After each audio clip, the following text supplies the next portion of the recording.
అందరికీ నమస్కారం. నేను మీ నరేష్ కుమార్, ఎకానమీ ఫ్యాకల్టీ, తెలంగాణ. ఈరోజు మనం బ్యాంకింగ్ అంబుడ్స్మెన్ గురించి తెలుసుకునే ప్రయత్నం చేద్దాం. అయితే బ్యాంకింగ్ అంబుడ్స్మెన్, మీరు గమనించండి, మీకు చూస్తున్నారు బ్యాంకింగ్ అంబుడ్స్మెన్. ఈ బ్యాంకింగ్ అంబుడ్స్మెన్ అనేటటువంటి దాన్ని ఆర్బీఐ ఏర్పాటు చేసింది. ముఖ్యంగా భారతదేశంలో బ్యాంకింగ్ అంబుడ్స్మెన్ కార్యక్రమాన్ని 1995 జూన్ 14వ తేదీన ఆర్బీఐ ఏర్పాటు చేసింది. ఇది దేశవ్యాప్తంగా అనేక సెంటర్లను కూడా ఏర్పాటు చేయడం జరిగింది.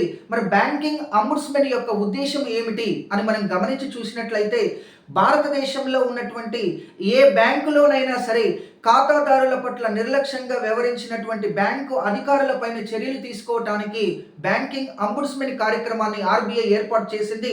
ముఖ్యంగా బ్యాంకులలో ఉన్నటువంటి అధికారుల యొక్క ప్రవర్తన, వారి యొక్క తీరు పైన, ముఖ్యంగా ఖాతాదారులను గౌరవించాలి, ఖాతాదారులు ముఖ్యంగా బ్యాంకులకు దేవుడు లాంటి వారు అనేటటువంటి దాన్ని బలపరచాలనేటటువంటి ఉద్దేశంతో ఆర్బీఐ ముఖ్యంగా దీనిని ఏర్పాటు చేయడం జరిగింది. కాబట్టి బ్యాంకులలో ఎవరైనా సరే, ముఖ్యంగా ఖాతా కలిగినటువంటి వ్యక్తులు, బ్యాంకు అధికారులు తమ పైన నిర్లక్ష్యంగా వ్యవహరించినట్లయితే తప్పనిసరిగా మీరు బ్యాంకింగ్ అంబుడ్స్మెన్ కేంద్రానికి ఫోన్ చేసి మరి కంప్లైంట్ చేయవచ్చు.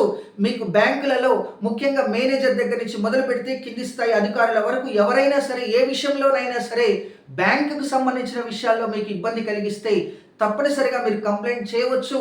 ఆ కంప్లైంట్ మీరు ఇచ్చినటువంటిది, ఆ కంప్లైంట్ కనుక నిజమని తెలిస్తే తప్పనిసరిగా అధికారులపైన చర్యలు తీసుకుంటుంది.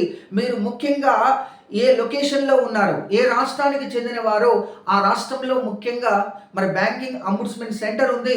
మీరు గూగుల్లో బ్యాంకింగ్ అంబుడ్స్మెన్ సెంటర్ అని చెప్పేసి టైప్ చేస్తే మీకు టోల్ ఫ్రీ నెంబర్ వస్తుంది. ఆ టోల్ ఫ్రీ నెంబర్కి ఫోన్ చేయొచ్చు, కంప్లైంట్ చేయొచ్చు. కంప్లైంట్ చేసేటప్పుడు తప్పనిసరిగా మీకు ఏ బ్యాంకులో, ఏ శాఖలో ఇబ్బంది కలిగిందో ఆ శాఖకు సంబంధించినటువంటి ఐఎఫ్ఎస్సి కోడ్ తోటి తప్పనిసరిగా మీరు కంప్లైంట్ చేయొచ్చు. బ్యాంక్ యొక్క సేవలను మరింత నాణ్యతగా మీరు పొందవచ్చు.